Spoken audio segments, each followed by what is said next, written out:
자, 여러분 반갑습니다. 다시 캠브리지 동아시아사가 다시 시작이 됐습니다. 네, 지난 녹화 때 선생님이 마이크를 사용을 해서 영상을 찍었더니 선생님 음질이 너무 좋아졌어요, 감동이에요 라고 이렇게 댓글을 달아준 학생이 있어가지고 이번 시간에도 마이크를 쓰려고 마이크를 가져왔는데 선생님이 안타깝게도 마이크와 핸드폰을 연결하는 잭을 가지고 오지 않은 관계로 이번 시간도 다시 그냥 원래 카메라 마이크, 핸드폰 마이크로 수업을 녹화하게 되었어요. 미안합니다. 다음 시간부터 꼭 챙겨가지고 다닐게요. 아니, 나는 이거 영상 듣기는 그냥 이거로 녹화한 거하고 이거로 녹음한 거하고 별 차이 없어가지고 그냥 안 써도 되겠거니 생각을 하다가 이거 한번 써볼까 싶어서 써봤는데 실제로 이거 하니까 훨씬 더 이게 잡음도 적게 들리고 잘 들린다 그래가지고 앞으로 꼭 써야지 라고 생각을 했는데 네, 선생님이 정신없이 못 챙겨왔네요. 미안합니다. 다음 시간부터 꼭 챙겨드릴게요. 자, 교재 17쪽 같이 한번 보도록 합시다. 우리 지난 시간에 뭐에 대해서 이야기했었냐면은 11세기 서하 탐구투족의 성장과 12세기 여진 금의 성장에 대해서 이야기를 했어요. 그죠? 자, 탐구투족이 세운 서하의 경우에는요, 비단기를 장악을 해서 동서교역으로 발전을 이뤘다라고 이야기를 했습니다. 서하는 성과 조공, 책봉 및 교육을 둘러싸고 오랜 기간 동안 전쟁을 하다가 서하의 제안으로 화해를 약속하게 되었다, 화약을 체결하게 되었다라고 이야기를 했어요. 그 까닭은 송나라가 문치주의 정책을 실시해서 군사력이 약했기 때문에 서하와에서 전쟁에서도 승리하지 못해서 결국 전연의 맹약과 내용이 비슷하게 그들에게 세패를 지급을 하고 평화를 유지하는 방식으로 화약이 맺어졌다라고 이야기를 했어요. 자, 12세기의 만주에서 아구다가 세운 금이 성장을 하게 됩니다. 이후에 송의 경우에는 연운 16주를 회복하기 위해서 금과 동맹을 맺고 요를 공격을 하게 되죠. 그죠? 자, 그런데 이때 송나라가 약속을 했던 세패에 대한 지급의 약속을 잘 지키지 않아요. 그죠? 그래서 금은 요 나라를 멸망시키고 난 이후에 송의 수도였던 변경, 카이펑까지 점령을 하게 되었다라고 이야기를 했어요. 이 사건을 가지고 정강의 변이라고 이야기를 했었죠. 그죠? 자, 그러면서 금나라는 화북지방에서부터 만주 유목지역까지 이어지는 거대한 제국을 형성하게 되었다라고 이야기를 했고요. 그리고 유목지역과 농경지역을 동시에 지배하게 되었기 때문에 마찬가지로 요 나라와 마찬가지로 이원적 통치정책을 실시하였다라고 이야기를 했어요. 그죠? 유목민들, 부족민들에게는 어떤 제도를 적용했나요? 네, 맹한 모국제라고 하는 여진 고유의 시족 부족 조직을 적용하였다라고 이야기를 했고, 농경민들에게는요, 기존에 그들이 사용하고 있었던 주현제의 방식을 적용하는 이원적 통치 정책을 실시하였다라는 것까지 우리가 지난 시간에 이야기를 했었습니다. 자, 이번 시간에 송의 대외관계 그리고 고려의 대외관계, 이 10에서 11세기, 12세기까지 어떤 대외관계가 맺어졌었는지 쭉 한번 같이 이야기를 해보도록 하겠습니다. 자, 먼저 송의 대외관계부터 먼저 한번 살펴보도록 할게요. 자, 제일 먼저 나오는 내용이 무엇이냐면요, 왕안석이라고 하는 사람이 추진하였던 신법이라고 하는 개혁이 나오고 있습니다. 자, 송은 11세기에 왕안석이라고 하는 사람이 주체가 되어서 신법이라고 하는 내용의 개혁을 추진했다라는 것이에요. 왜 그랬느냐? 자, 우리가 지난 시간에 배웠다시피 송은 요랑 싸워서 졌어요. 그죠? 그래서 세패를 지급을 하고 평화를 돈을 주고 사는 방식으로 관계가 마무리되었습니다. 그죠? 서하와의 관계에서도 마찬가지였어요. 그죠? 전쟁에서 오랫동안 이기지 못하자 세패를 주고 돈을 주고 평화를 유지하는 방식을 선택을 하게 되었죠. 그죠? 그러다 보니까 매년마다 그들에게 막대한 물자를 제공하게 되다 보니 평화는 유지가 되었지만 주십시다. 어떤 어려움을 겪게 되었다? 재정난, 국가의 돈이 부족한 어려움을 겪게 되었다라는 것이에요. 자, 송나라 경제적으로 굉장히 풍요로운 나라 아니었나요? 왜 그런데 재정난을 겪게 되나요? 라고 이렇게 물을 수가 있는데, 일단은요, 이 매년마다 지급하는 세패의 양이 워낙 많기도 하였고, 그것을 요 나라뿐만 아니라 서한테도 줘야 됐었고, 그것이 한두 해가 아니라 100년 넘게 이어져 내려왔던 것이에요. 그죠? 그러다 보니까 매년마다 그들에게 들어가는 비용 부담이 상당히 클 수밖에 없었다라는 것이고요. 한 가지 더. 자, 걔네들하고 맹약을 맺어서 세패를 주고 평화를 유지하기로 했어요. 그러면 송나라는 군대를 가질 필요가 없었을까? 그렇지 않아요. 그죠? 언제 걔네가 약속을 어기고 쳐들어올지 모르는 상황이기 때문에 송나라는 어찌되었든 간에 평화가 유지되었다고 하더라도 군대를 가지고 있을 필요는 있다라는 것이죠. 그죠? 그것도 언제 쳐들어올지 모르기 때문에 꽤나 많은 숫자의 군대를 유지해야 됐던 것입니다. 그런데 문제는 걔네들이 상당히 군사력이 약한 무능한 군대였다라는 것이죠. 다시 말해서 송나라의 경우에는 그들에게 막대한 양의 세패를 지급할 뿐만 아니라 무능한 군대를 유지하기 위해서 또한 많은 돈이 들어갔었다라는 것이에요. 그러다 보니 재정난이라고 하는 어려움을 겪게 되었다라는 것입니다. 그래서 이 문제를 해결하고자 나섰던 사람이 바로 왕안석이라고 하는 송나라 신종 때의 부재상이었어요. 오늘날로 치자면 한 부총리 정도 되는 고위 관료라고 볼 수가 있겠네요. 황제의 신임을 얻어서 황제의 지지를 받아 이가 강력한 개혁을 추진해 나갔으니 그가 추진했던 여러 종류의 개혁 정책들을 다 통틀어서 신법이라고 이야기를 합니다. 자, 선생님이 1학기 때 그런 이야기를 했어요. 진나라의 법과적 개혁을 이야기하면서 모든 개혁의 목표는 뭐라 그랬었나요? 부국강병. 그렇죠. 모든 개혁의 목표는 바로 부국강병이다라고 이야기를 해서 거기 빈칸에 부국강병이라고 쓰시면 돼요.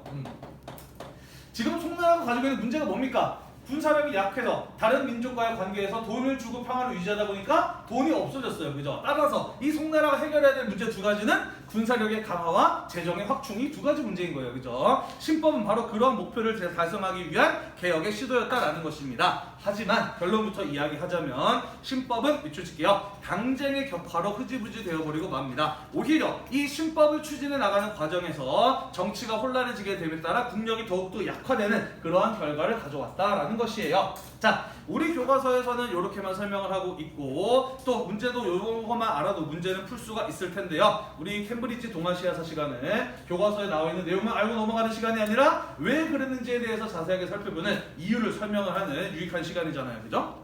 그래서 뭐 지금부터 선생님이 파란색으로 쓰는 내용은 굳이 필기를 안 하셔도 되는데 신법의 내용에 대해서 좀 자세하게 설명을 하고 넘어가 보도록 하겠습니다. 자, 왕안석이 추진했던 개혁을 신법이라고 부르고 그 목표는 부국강병이다라고 이야기했어요. 그죠? 다시 말해서 송나라의 부족한 국가 수입, 재정을 확대해서 채우고 확충하고 그리고 약한 군사력을 강화하는 것이 바로 이 신법의 내용이었다라고 이야기를 했어요. 자, 이 두 가지 목표를 달성하기 위해서 왕안석은 여러 가지 새로운 법들을 만들어냅니다. 예를 들자면 균수법, 청묘법, 보역법, 보갑법, 보마법, 묘역법, 보갑법, 다시 균수법, 청묘법, 모역법, 보갑법, 보마법, 방전균세법, 시역법 등등등등 선생님도 다 외우지 못하는 무수하게 많은 법들을 만들어냈어요. 그걸 다 통틀어가지고 신법이라고 이야기를 하거든요. 자, 여러분들 그 많은 법들의 내용을 구체적으로 알아둘 필요는 없고요. 이러한 많은 개혁들을 추진했었던 여러 가지 법들의 가장 핵심적인 내용만 알고 넘어가시면 돼요. 자, 왕안석의 신법의 개혁이 여러 가지 법들이 있는데 그 내용의 핵심은 바로 무엇이었느냐? 그것은 바로 송나라가 가지고 있는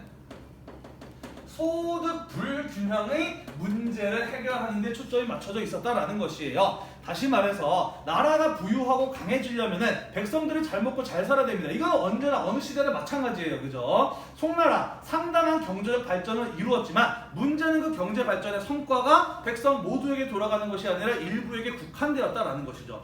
다시 말해서 이 왕안석이 하고자 했던 것은 무엇이냐면 소득 불균형의 문제를 해결하기 위해서 경제, 국가가 적극적으로 개입을 하는 것이 바로 이 왕안석의 신법의 내용이었다라는 것이에요. 당시 상황은 어떠하였느냐? 이 송나라의 경제 발전의 성과가 대부분의 많은 땅을 가지고 있는 대지주라든지 자본의 규모가 큰 대상인 이런 사람들에게 집중되고 있었던 것이에요. 자, 그래서 이들이 싹 쓸어가고 있었던 경제력을 어떻게 하는 것이냐? 이들의 이익을 제한하는 데 초점을 맞췄던 것이죠. 그래서 이들의 이익을 제한함으로써 축소함으로써 남는 재원은 누구에게 돌아가게 하는 것이냐? 가난한 소농, 가난한 규모가 작은 농민이나 아니면 규모가 작은 소상인 이런 사람들을 보호하고 지원하는데 육성하는데 이 제한된 만큼의 경제력을 사용하는 것이 바로 이 왕안석의 신법의 내용이었다라는 것이에요. 자, 그래서 백성들의 삶을 안정시킴으로써 그들에게 세금을 잘 내게 함으로써 국가로 들어오는 재정의 수입을 늘리고 나아가서 그 돈으로 더욱더 강화된 군사력을 갖추는 것, 이것이 바로 왕안석 개혁의 내용의 핵심적인 내용이었다라는 것이에요. 자, 그런데 이렇게 나름 괜찮아 보이는 또 당시 송나라에게 딱 필요해 보이는 개혁을 추진해 나갔는데 그게 잘 됐다, 잘 되지 않았다?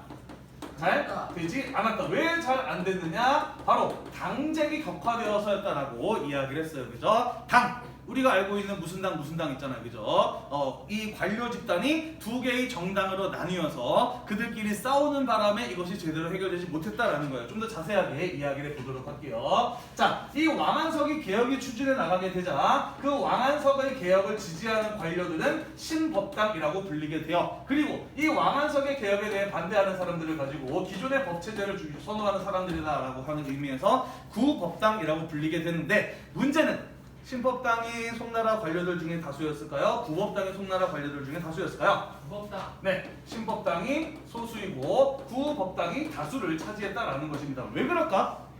왜 고인물? 비슷해요. 얘네들이 기득권 세력이기 때문이겠지, 그치? 자, 왜 구법당이 다수를 차지하게 되느냐? 그 까닭은 무엇이냐면은 바로 신법의 내용이 뭐라 그랬어요? 대지주, 대상인의 이익을 제한하는 데 초점이 맞춰져 있었다 그랬잖아요, 그지? 송나라 관료의 대다수의 경우에는 어떤 사람들이었느냐? 대지주, 대상인, 집안 출신 사람들이 많았다라는 것이죠. 왜 그러느냐? 사실 그럴 수밖에 없었어요. 왜 그러냐면은 좀 마시고. 송나라 문치주의 국가예요, 그죠? 유교 국가입니다. 과거를 통해서 관료들을 선발을 해요. 과거 시험에 합격하기 쉬웠을까요, 어려웠을까요? 어려워요, 그죠? 합격률 뭐 한 기본 천몇백 대 1이에요. 그래서 과거 합격자의 평균 연령은 몇 살 정도였냐면 40대 중반이었어. 당시 평균 수명이 한 60세 이하였던 것을 생각해보면 어떤 상태였다고 볼 수 있느냐? 평생 동안 공부를 하다가 40대 중후반에 과거에 합격해서 한 10년 정도 관료생활 하다가 죽는 게 당시 송나라 과거를 통해서 합격된 관료들의 삶이었다라는 거예요. 다시 말해서 과거에 합격하기 위해서는 평생 동안 먹고 살 걱정 없이 공부에만 매달려도 합격할까 말까였다라는 것이에요. 다시 말해서 이 관료가 되기 위해서는 돈 걱정이 하나도 없는 사람들이어야 했다라는 것이죠. 물론 그렇지 않고 뭘 외우고 머리가 좋아서 한 번에 짧은 시간 안에 합격하는 사람도 분명히 있기는 했겠죠. 하지만 대다수는 그런 사람들이었다라는 겁니다. 따라서 자신들의 이익이 침해되는 내용이 이 신법 안에 들어가 있었기 때문에 이들은 그에 대해서 거세게 반발하는 모습을 보였다라는 것이에요. 교과서에는 안 나와 있지만 또 왕안석의 신법이 실패했던, 당쟁이 격화되었던 또 다른 이유 하나 뭐냐면요, 그것은 이 왕안석이라고 하는 사람의 개인적인 캐릭터에서도 찾을 수 있어요. 이 사람 같은 경우에는 타협이란 절대로 모르는 아주 성격이 불같으면서도 대쪽 같은 원칙주의자 이런 성격을 가진 사람이었어요. 자, 그래서 이 송나라 관료의 대다수들이 이런 출신들이기 때문에 이 왕안석의 신법에 대해서 이거 너무 심하지 않느냐, 조금 천천히 하자, 좀 완화하자, 좀 약간 바꿔서 하면 어떻겠느냐, 이런 식으로 타협을 시도하려 했을 때 왕안석 뭐라고 이야기했느냐? 무식한 놈들, 못 배워가지고 저런 소리는 하고 있다. 니네 같은 애들 때문에 나라가 이 모양 이 꼴이 돼버렸어 라고 이야기를 하면서 자신이 추진하는 개혁에 대해서 반대하는 사람들을 철저하게 탄압하고 심지어 죽이기까지 했어요. 자, 그러다 보니까 이 사람들의 경우에는 왕안석은 제가 없어져야, 제가 빨리 사라져야 우리가 살겠구나 라는 이런 생각을 하게 되었겠죠, 그죠? 그러다 보니까 구법당은 이 신법이 추진하는 과정에 대해서 거세게 반대하는, 격렬히 반대하는 그러한 모습을 보이게 되었다라는 것이에요. 자, 그래서 당쟁이 격화되다 보니까 왕안석 결국에는 실망하고 포기해버리고 말아요. 에이, 안 되다 보다 싶어가지고 관직을 그만두고 그냥 고향으로 내려가 버리고 맙니다. 자, 그러면서 구법당이 완전히 권력을 잡게 되면서 신법당에 해당하는 관료들을 쫓아내고 죽이고 하는 복수가 시작이 되는 것이에요. 그러다가 황제가 바뀌면서 구법당의 힘이 너무 세니까 신법당을 써가지고 구법당을 좀 견제해야지 라고 해서 신법당을 끌어와서 권력을 줬어요. 그랬더니 신법당에 의해서 구법당들도 죽어나가기 시작합니다. 그런 복수의 과정이 몇 번 왔다 갔다 하다 보니까 나중에는 뭐만 남았느냐? 신법을 통한 개혁이 무슨 내용인지 하나도 중요해지지 않았어요. 오직 상대의 당을 어떻게든 권력을 잡아서 없애는 것이 중요해지는 상황이 돼버렸다라는 거예요. 그러다 보니까 그 과정에서 개혁은 흐지부지 되어버리고 말았고 오히려 정치만 혼란해지는 그러한 결과를 가져온 게 왕안석의 신법이라고 하는 개혁이었다라는 것이에요. 자, 그래서 우리가 역사를 공부하는 이유 뭡니까? 역사라는 과거의 사실을 통해서 현재 사회를 바라보고 이해할 줄 아는 교훈을 얻는 게 역사 공부의 또 하나의 중요한 목적이잖아요. 그죠? 이것을 통해서 선생님은 어떤 생각이 들었냐면요. 이런 생각을 했어요. 어떠한 개혁을 하고자 할 때, 국가에서 어떠한 개혁을 추진해 나가고자 할 때 그에 대해서 반대하는 사람들이 반드시 나타나게 되는데 그 사람들이 과연 진짜로 이 개혁의 내용이 문제가 있어서 국가를 생각해서 반대를 하는 것인지 아니면 자기들의 밥그릇, 자기들의 기득권을 지키기 위해서 반대하는 것인지 우리는 그것을 잘 따져볼 필요가 있다라는 것이에요. 뭐 다른 반에서 유튜브 촬영 안 할 때는 최근에 여러 이슈들을 보면서 정부가 개혁하려 했던 무언가에 대해서 어떤 집단들이 특정 집단들이 반대하는 이런 모습을 보면서 신법이 많이 생각이 났다 이런 얘기를 하기도 했는데 이거는 찍어서 올릴 거니까 그런 얘기 직접 대놓고 하면은 아마 악플들이 많이 달리겠죠, 그죠? 자제를 하려고요. 자, 또 하나 선생님이 얻을 수 있었던 교훈은 무엇이냐면 그런 거였어요. 만약에 이 왕한석이 좀 적당히 타협을 하면서 개혁의 속도를 조금 늦췄으면 어땠을까? 물론 그래도 실패했을 가능성은 있겠지만은 그래도 이렇게까지 격렬한 반대에 부딪혀서 이 당쟁이 격화라고 하는 오히려 더 안 좋은 결과를 가져오는 것만큼은 막을 수 있지 않았을까? 그래서 어떠한 개혁을 하고자 할 때 반대되는 세력과 대화와 타협을 통해서 합의점을 이뤄나가는 것이 상당히 중요하겠구나라는 그런 생각을 또 해보기도 했습니다.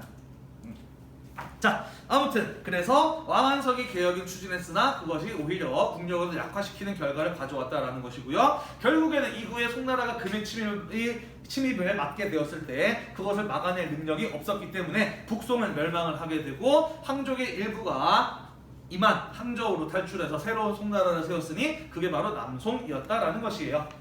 이해되시죠? 네. 자, 그러면 이 남송과 금의 관계에 대해서도 이야기를 해보도록 하겠습니다. 자, 남송 초기에는요 여전히 금과 싸울 것을 주장하는 일부 관리들이 있었습니다. 대표적인 인물이 바로 뭐 악비 같은 사람이 있어요. 이 사람은요 한족들에게는 우리나라로 치자면 이순신 같은 그런 어떤 민족의 영웅으로 추앙받는 사람이에요. 송나라의 군대가 상당히 무력하다 보니 자기가 직접 전재산을 다 털어가지고 용맹하게 잘 싸울 수 있는 자기 주변의 사람들 모아서 군대를 만듭니다. 악가군이라고 하는 군대를 만들어서 그들을 이끌고 화북으로 쳐들어가요. 그러면서 과거 송나라가 가지고 있었던 화북의 상당 지역을 회복하는 데 성공합니다. 꽤나 뛰어난 장군이었던 것이죠. 그런데 이에 대해서 대다수의 관료들의 경우에는 금과 전쟁을 하는 것을 꺼려했다라는 거예요. 얘네들은 지금까지 돈을 주고 세패를 주고 평화를 유지하는 방식에 익숙했던 사람들이에요. 대표적인 인물이 바로 누구냐면은 진회 같은 이런 사람이 있어요. 이 사람 같은 경우에는 정당의 변태 금나라로 포로로 끌려갔다가 가슴 고생을 하다가 다시 송나라로 돌아온 사람인데요. 이 사람 같은 경우에는 금과 전쟁을 하는 것이 결코 득이 되지 않는다라고 생각을 했습니다. 또한 대다수의 관리들의 경우에는 이 악비 같은 사람이 갑자기 나서가지고 큰 성과를 올리자 당연히 이 사람 쪽으로 인기도 많아지고 정치적으로 이 사람에게 많은 힘이 넘어가게 되겠죠, 그죠? 그러한 상황을 우려하고 시기하고 질투했던 거예요. 그래서 어떻게든 악비를 끌어내리기 위해서 진회 같은 사람이 중심이 되어서 악비를 끊임없이 모함을 합니다. 결국 악비는 한참 잘 싸우다가 중간에 자리에서 잘리게 되고요. 나중에는 목숨까지도 잃게 돼요. 사형을 당하게 되면서 어처구니 없이 민족의 영웅으로 추앙받는 악비 죽음을 맞이하게 됩니다. 아직까지도 사람들 되게 좋아해요. 선생님이 한 몇 년 전이지? 10년 전인가요? 한 10년 전에 항저우에 관광을 갔는데 이 항저우에 가서 이제 중국인들의 전통 뮤지컬을 한다라고 해서 보러 갔는데 내용을 보니까 악비의 내용이에요. 악비가 열심히 싸우다가 모함을 받아가 죽는 그 슬픈 스토리를 이게 만들어서 뮤지컬로 만들어서 공연을 하고 그러더라고요. 아직까지도 사람들이 되게 좋아하는 사람이구나 라는 것을 알 수가 있었습니다. 나중에 악비는 명예가 회복이 되어 훌륭한 사람이었다는 걸 인정을 받아서 무덤도 제대로 만들어지게 되고요. 후대 사람들의 경우에는요 어떻게 하느냐, 얘 때문에 얘가 죽었다, 너무 안타깝다라고 해서 악비의 무덤 앞에다가 진회를 동상으로 만들어서 세워두는데 멋있게 세워준 거 아니고요. 진회가 두 손이 뒤로 묶이고 무릎을 꿇고 이렇게 있는 이런 모습으로 악비의 무덤 앞에다가 동상을 만들어서 세워요. 죽어서라도 사죄해라라는 그런 어떤 의미였던 것이죠. 진회의 회자가 한자로는 뭐 요렇게 쓰는 회자인데, 그래서 아직까지도 한족들은 자기 아들 이름에다가 한자 요 회자를 안 쓴다라는 뭐 요런 말이 있을 정도로 진회 같은 경우에는 한족들한테 또 민족 반역자, 간신의 대명사로 여겨지는 인물이기도 합니다. 뭐 어쨌든 간에 남송 때는 악비가 제거되고 진회 같은 관료들이 송의 주도권을 장악하게 되면서 결국 송나라의 경우에는 밑줄 칩시다. 오른쪽으로 갈게요. 송나라 같은 경우에는 금나라로부터 책봉을 받아서 군신의 관계를 맺게 됩니다. 임금과 신하의 관계를 맺게 된다라는 것이죠. 누가 임금이고 누가 신하였을까요? 금나라가 임금이고 남송이 신하인 관계를 맺게 됩니다. 그걸로 끝났을까요? 아니겠죠. 그죠? 이후에 남송은 금과 평화를 유지하기 위해서 밑주십시다. 마찬가지로 무엇을 바쳤어요? 매년마다 막대한 양의 은과 비단을 세표로 바쳐야만 했다라는 것이에요. 다시 말해서 전년에 맹약 때는 송나라가 적어도 자존심을 지켰어요. 그죠? 송이 형, 요가 동생으로 하면서 세패를 주고 평화를 유지했잖아. 그지? 근데 정강의 변 이후에 남송의 경우에는요. 자존심도 잃고 돈도 잃는 방식으로 굴욕적인 평화를 유지해야만 했었다라는 것입니다. 그만큼 부국 강병의 개혁이 제대로 이루어질 필요가 있었다라는 건데 그렇지 못해서 이러한 송나라 입장에서는 안 좋은 결과를 만들게 되었다라는 것이에요. 그 이후에도 뭐 여러 차례 두 나라 사이에 대규모 전쟁이 있었습니다만은 기본적으로 이런 관계가 끝까지 유지가 돼요. 이해되시죠? 네. 이게 10분에 끝나죠? 네. 그러니까 15분. 15분에 끝나지, 그지? 자, 후딱 마저 이어서 살펴보도록 합시다. 자, 이런 일이 중국에서 벌어지고 있었던 동안 고려와 한반도에서는 어떤 일이 있었는지 같이 한번 살펴보도록 할게요. 자, 다시 거란족이 있었던 11세기로 가보도록 합시다. 자, 거란은요, 발해를 멸망시키고 고려와 국경이 맞닿게 되자 밑줄 칠게요. 고려에게 친선을 요구합니다. 사이좋게 지내자라고 이야기를 해요. 목적도 밑줄 칠게요. 목적은요, 요 나라의 목표는 고려였다, 송이었다. 그렇죠. 요 나라의 공격 목표는 넓은 땅을 가지고 막대한 경제를 가지고 있었던 이 송나라를 공격하는 게 요 나라의 목표였다라는 것이에요. 자, 문제는 뭐였냐면은 송과 고려의 관계가 어땠다는 것일까? 굉장히 돈독했어요. 아주 친하게 지내는 나라였단 말이야. 자, 그래서 요 나라가 송나라를 공격하고 있는 동안 고려가 요 나라의 뒤통수를 치면은 요 나라가 마음 편히 송나라라고 전쟁을 할 수가 없잖아요. 그죠? 그래서 우리랑 사이좋게 지내자. 우리가 송나라랑 싸우는 동안 너네 뒤통수 치는 이런 짓 안 할 거지? 라는 약속을 받아내고 싶었던 것이에요. 그래서 사이좋게 지내자라고 친선을 요구했는데 고려는 그 요구를 어떻게 했나요? 거절하고요. 거란을 적으로 대했습니다. 적대시했다라는 것이죠. 왜 그랬느냐? 당시는 고려는 아직 태조 왕건, 이제 막 나라를 세운 상황이었는데요. 자, 태조 왕건은 고려를 세우면서부터 한 말이 있어요. 뭐냐면요, 우리는 나라 이름을 봐서 알겠지만은 고구려를 계승한 나라다라는 거예요. 그래서 옛 고구려의 영토를 되찾기 위해서 북진 정책을 추진하고 있었기 때문에 요는 물리쳐야 될 대상이지 손을 잡을 대상이 아니었다라는 것이죠. 게다가 이런 얘기 들어봤나요? 발해가 멸망을 하자 발해 왕자 대광현이 고려로 귀순을 하였고 태조 왕건은 너네 우리랑 같은 고구려의 핏줄이야 라고 하면서 그를 우대하였다. 뭐 이런 얘기 들어봤나요? 네. 들어봤죠, 그죠? 발해 누가 멸망시켰어요? 요 나라가 멸망시켰어요. 그지? 그렇기 때문에 고려 같은 경우에는 발해와 동족 의식을 가지고 있었기 때문에 발해를 멸망시킨 요를 적으로 상대할 수밖에 없었다라는 그런 이야기인 것이에요. 네. 게다가 고려 입장에서는 요랑 친하게 지내는 게 좋겠니? 송이랑 친하게 지내는 게 좋겠니? 누구랑 친하게 지내는 게 얻을 게 더 많을까? 당연히 송이에요. 그죠? 송나라가 월등히 우수한 경제력과 문화적 수준을 가지고 있었기 때문에 고려의 발전을 생각하면 송과 친하게 지내는 게 훨씬 더 좋았단 말이야. 자, 그래서 친선의 요구를 거절했고요. 대표적인 사건이 바로 만부교 사건이라는 거예요. 들어봤죠? 네. 아, 정말? 어떤 사건이었지?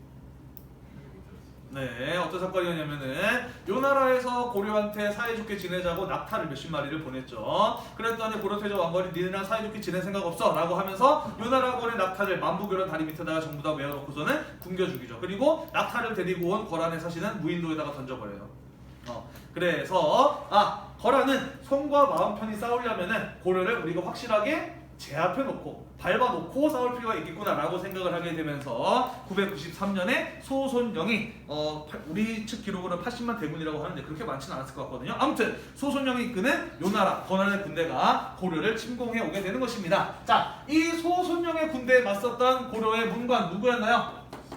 바로 그렇죠. 서희였어요. 그죠? 서희가 그와 외교 담판을 짓게 되는 것이죠. 자, 이때 거란족이 고려의 침략 명분을 내세웠던 게 무엇이었냐면은 옛 고구려의 땀을 내놔라라는 것이었어요. 너네 보면은 신라를 계승한 나라 아니냐? 과거 신라 영토를 거의 대부분 차지하고 있으니까 신라 계승한 나라 아니냐? 과거 고구려 영토는 이만큼이었는데 그 대부분 다 요 나라 땅이다. 그러니까 옛 고구려의 영토는 니네가 가지고 있으면 안 돼. 우리 거로 내놔. 라고 하는 이런 말도 안 되는 명분을 내세워서 고려를 쳐들어 왔던 것이에요. 자, 고려의 대다수 관료들은 바짝 긴장을 했는데 서희는 가만 들어보니까 얘네가 저런 억지를 쓰는 걸 보니까 진짜 목적이 따로 있겠구나라는 것을 눈치를 채요. 그리고 역시나 그 진짜 목적은 무엇이었다? 미치십시다. 무엇이었다?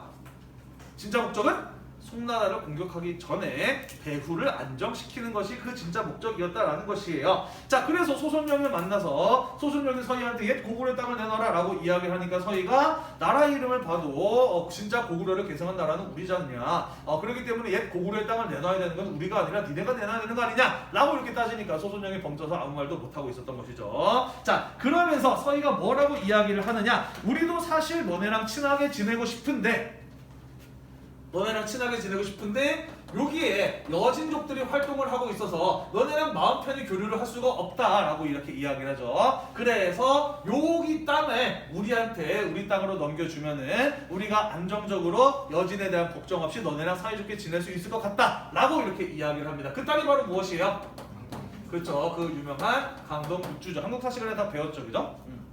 자, 그래서 이 소손령의 경우에는 요 조그마한 땅 고려한테 넘겨주고 우리가 마음 편히 송나라하고 전쟁을 할 수 있다면 나쁘지 않은 조건이다 라고 이렇게 생각을 했던 것이에요. 그래서 서희의 제안을 받아들이게 되는 것이죠. 그러면서 합상이 잘 됐다고 생각해서 서희한테 아주 선물도 많이 주고 물러가요, 소손령은. 자, 그래서談판의 결과 고려는 송과 관계를 끊을 것을 약속을 하고 그리고 거란과 사이좋게 지내겠다, 통교를 하겠다라고 약속을 하게 되고요. 거란은 압록강에서부터 청천강 사이의 땅 강동 6주를 고려에게 넘겨주고 철수를 하게 됩니다. 1차 침입은 그래서 이렇게 끝이 나게 되었다라는 것이에요. 자, 그런데 그 뒤에 2차, 3차에 걸친 침입을 받게 됩니다. 1010년, 1018년에 2차, 3차에 걸친 거란족의 침입이 일어나게 됩니다. 왜 그랬을까? 그렇죠. 이것도 뭐 쓰셔도 되고 안 쓰셔도 되는데, 자, 왜 그러하였느냐? 이유 같은 경우에는요, 자, 고려 같은 경우에는 계속해서 송나라랑 친하게 지냈습니다. 물론 공식적인 교류는 끊겼지만은 비공식적으로 송나라하고 계속해서 교류를 이어나가요. 심지어 뭐라고까지 이야기하느냐? 송나라 가서 우리가 니네랑 공식적인 교류를 끄는 거 우리가 원해서 한 거 절대 아니었다. 요 나라가 압박을 해서 어쩔 수 없이 이렇게 됐지만 여전히 우리는 너네랑 사이좋게 지내고 싶다 라고 이렇게 이야기를 하면서 송과의 긴밀한 관계를 계속해서 이어나가게 돼요. 자, 게다가 이 강동 6주라고 하는 땅은 어떤 땅이었냐면요, 굉장히 군사적으로 중요한 땅이었어요. 요충지였단 말이야.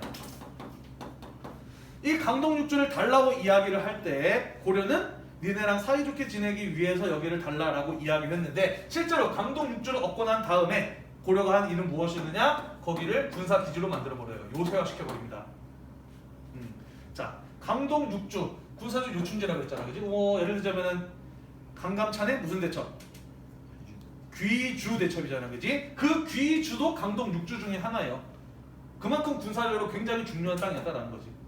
아무튼 그래서 고려가 이런 일을 계속 하니까 요 나라 입장에서는 우리가 속았구나, 쟤네 우리랑 친하게 지낼 생각 없구나 라고 하는 걸 확인하게 된 거예요. 그죠? 그래서 유추십시다. 뭐라고 나오는 거예요? 그럴 거면 강동 6주 다시 돌려줘라 라고 이렇게 이야기를 했던 것이죠. 그것을 고려가 거절하자 2차, 3차에 걸친 침입이 일어나게 되는 것입니다. 물론 그 외에도 고려의 왕이 직접 요 나라에 와서 항복을 하고 뭐 황제한테 인사를 하고 해라 뭐 이런 조건들도 들어가요. 자, 그래서 2차 때는 요나라 성종 황제가 직접 군대를 이끌고 쳐들어왔었고 3차 때는 소배합 장군이 군대를 이끌고 침입을 했었는데 2차 때 고려 양규 장군의 활약으로, 그리고 3차 때 누구? 방금 얘기했었는데 그렇죠, 강감찬 장군의 활약 등에 힘입어서 대규모의 침략군을 막아낼 수 있었다라는 것이죠. 그죠? 자, 그랬기 때문에 요 나라는 고려와의 전쟁에서 막대한 국력을 소모하였음에도 불구하고 끝끝내 승리를 거두지 못했기 때문에 끝까지 마음 편히 송나라랑 전쟁을 할 수 있었다 없었다? 없었다라는 거예요. 그죠? 그래서 그 결국에 미치십시다. 고려, 송, 거란 사이에 일정한 세력 균형이 이루어질 수 있었다라는 것이에요. 물론 그 뒤에 고려는 계속해서 요와의 전쟁을 하는 것이 부담스러웠기 때문에 거란이 요구한 대로 그들과 조공 관계를 맺게 됩니다만은 또 있을지 모르는 침입에 대비해서 천리장성을 축조하는 등 이런 어떤 군사적인 경계를 게을리하지 않는 모습을 보였다라는 것이에요. 자, 그래서 고려의 대외관계 첫 번째, 거란의 침입과 격퇴에 대해서 이야기를 해보았습니다. 재밌죠? 한국사때 배운 내용 다시 한번 정리하니까 또 이해가 잘 되잖아, 그지? 역시 역사 공부할 때 중요한 건 배경 지식이 중요해요, 그죠? 자, 그 다음 여진과의 관계, 금과의 관계로 넘어가 보도록 하겠습니다. 자, 12세기의 여진족들이 점차 성장해 나가기 시작을 해요. 요 나라의 국력에 쇠퇴하면서 그동안 잘 누르고 있었던 여진족들의 성장이 다시 이루어질 수 있었다라는 것입니다. 자, 원래 여진족들은요, 사실 엄밀히 말하자면 유목민족이 아니야. 얘네는 수렵민족이에요. 그러니까 유목보다는 사냥이 얘네들의 경제에 더 많은 비중을 차지하는 애들이었다라는 것이지, 다시 말해서 유목민족보다 더 가난한 애들이 여진족이었어요. 자, 그래서 여진족들은 맨날 고려를 형님의 나라, 부모의 나라 이렇게 부르면서 필요한 생필품 좀 달라고 요구를 했고, 고려는 그들에게 생필품 같은 것들을 전달해주면서 너는 왜 그렇게 힘들게 사니? 우리나라 와서 농사 짓고 살아 라면서 집도 주고 땅도 주면서 자꾸 이렇게 잘 구슬리기 위해서 노력을 하고 있었던 것이에요. 그런데 12세기의 여진족들이 빠르게 성장을 하기 시작을 하자 불안해진 겁니다. 얘네 더 커지기 전에, 거란처럼 커지기 전에 좀 잘라놔야겠다 라는 생각이 들어서 몇 차례 군대를 보내서 그들을 제압하려 합니다만은 번번이 실패하게 되죠. 자, 그러면서 윤관 장군이 얘네를 잡으려면은 여진족에게 특화된 특수부대를 만들 필요가 있겠다 라고 생각하면서 특수부대를 조직하죠. 그 특수부대 이름 뭡니까? 그렇죠. 그 유명한 별부반이에요. 한국 사전에 다 배웠죠, 그죠? 자, 그래서 별부반을 조직을 하고 여진족들을 정벌합니다. 그리고 그들이 살고 있었던 터전에서 그들을 쫓아내고 그들이 넘어오지 못하게 9개의 성을 쌓았으니 그걸 뭐라고 불러요? 그렇죠. 동북구성이라고 부르죠. 동북구성 어디에 있었는지 아나요? 교과서에 동북구성의 위치 나온 적 있나요? 없어요, 그죠? 시험에도 한 번도 나온 적이 없을 거예요. 왜냐면 어디에 있었는지 모르기 때문이에요. 동북구성의 위치가 한반도에 있었다고 보는 사람도 있고, 뭐 만주에 있었다고 보는 사람도 있고, 그보다 더 북쪽에 있었다고 보는 사람들도 있는데 아직까지 확실하게 밝혀진 게 없어요. 왜냐하면 동북구성 나중에 싹 다 그냥 허물어 버리거든요. 그래서 어디인지 정확하게는 모릅니다만 아무튼 동북구성을 쌓았대요. 자, 그런데 그 뒤에 어떤 일이 벌어졌느냐? 밑줄칠게요. 여진족의 간청과 국방의 부담 때문에 다시 여진족들에게 그 지역을 돌려줍니다. 성은 물론 서물고요. 여진족의 경우에는 계속해서 고려한테 찾아와서 이 얘기를 해요. 우리의 옛 터전을 돌려주세요. 우리는 거기가 없으면 살아갈 수 없어요. 제발 돌려주세요. 돌려주지 않으면 또 쳐들어갈 거예요. 이런 식으로 협박 아닌 간청 아닌 협박 반 절반 반을 섞어서 계속해서 고려를 귀찮게 합니다. 사실 그리고 이 동북구성의 땅이 어딘지 모르겠지만 여진족이 살던 땅이네. 경제적 가치가 있는 땅인가 없는 땅인가?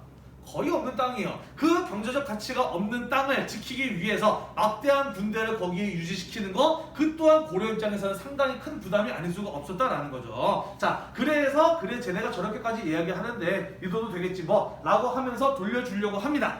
이때 끝까지 반대했던 사람이 누구냐면 바로 누굴까요? 윤관이요.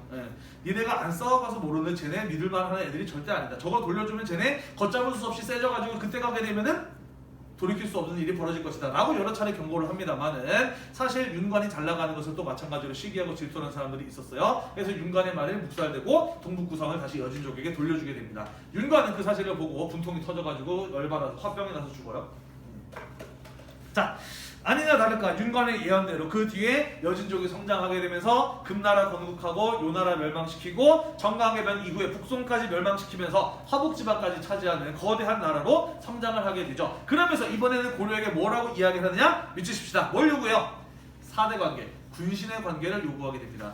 옛날에는 우리가 힘들고 가난해서 너네는 형님의 나라로 모셨지만 이제는 우리가 큰 나라가 됐으니 너네가 우리를 섬겨야 될 차례가 아니겠니? 라는 식으로 외교적 압박을 가하게 되죠. 고려에서는요, 그것을 받아들일까 말 것인가를 놓고 찬반 대립의 의견이 나뉘어지게 됩니다. 우리가 3차에 걸친 거란의 침략도 막아낸 나라인데 금나라인데 굴복해서 되겠느냐? 라고 주장하는 사람들도 있었지만은 금과의 전쟁을 부담스럽게 생각하는 사람들도 있었습니다. 대표적인 사람이 누구였느냐? 당시 고려의 실권을 장악하고 있었던, 맞아요, 문벌귀족 이자겸입니다. 한국사 시간에 배워서 알죠, 그죠? 2명의 딸을 연속으로 왕에게 시집 보내면서 왕보다 더 큰 권력을 장악하고 있었던 문벌귀족 이자겸, 금과 전쟁을 하게 될 경우에 자기의 권력에 기스라도 갈까봐 걱정이 됐던 것이에요, 그죠? 그래서 굳이 싸울 필요가 뭐가 있느냐? 쟤네들이 요구하는 대로 요구를 들어주면서 평화를 유지하자라는 의견을 결정을 하게 되는 것이죠. 그러면서 고려는 믿으십시다, 금나라에게 조공을 하는 그런 군신관계를 받아들이게 되는 것이에요.